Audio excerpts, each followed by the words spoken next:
So the big difference, as far as I can tell, between the UK and the USA is in, we'll say, the core identity.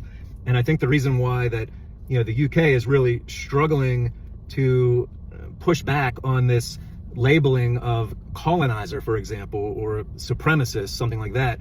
I think the reason that the UK and Europe is, but primarily, let's say, Great Britain, is having such a hard time pushing back against that is because if you look at history, you do see a pattern of colonization, you do see a pattern of control, and you do see a pattern of tyranny and oppression, and you see it up until today. Up until today, you see what's happening with free speech, what's happening with tyranny, what's happening when Keir Starmer says, if you don't like the way I'm doing it, get out. Yeah, I remember that. Okay, so they are now having a really hard time throwing off these negative labels because, well, they've basically played out these labels for way too long. Now, contrast to the USA, where people are trying to put on these labels onto Americans, such as, white supremacist and colonizer, etc. And they're trying to do the same thing to Americans that they're doing to Europeans, right? And particularly, let's say, to the English.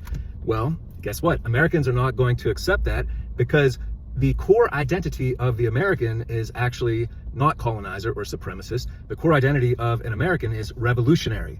So day one of the United States of America was the result of a revolution.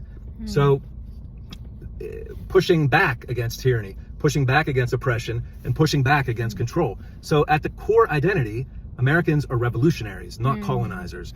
And the other thing that Americans are not is slave owners, and I'll tell you why.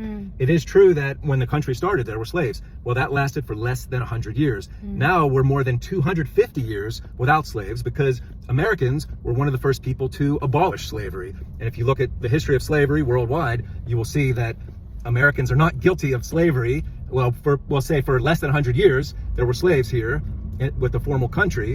And then for the past 250 years, it has been abolished. So the American core is revolutionary, and therefore nobody's going to come in, no religion, no system, no ism, not socialism, communism, Islamism, no system will ever come in and control Americans because Americans are revolutionaries, and in our very core identity, in our nature, we will expel tyranny.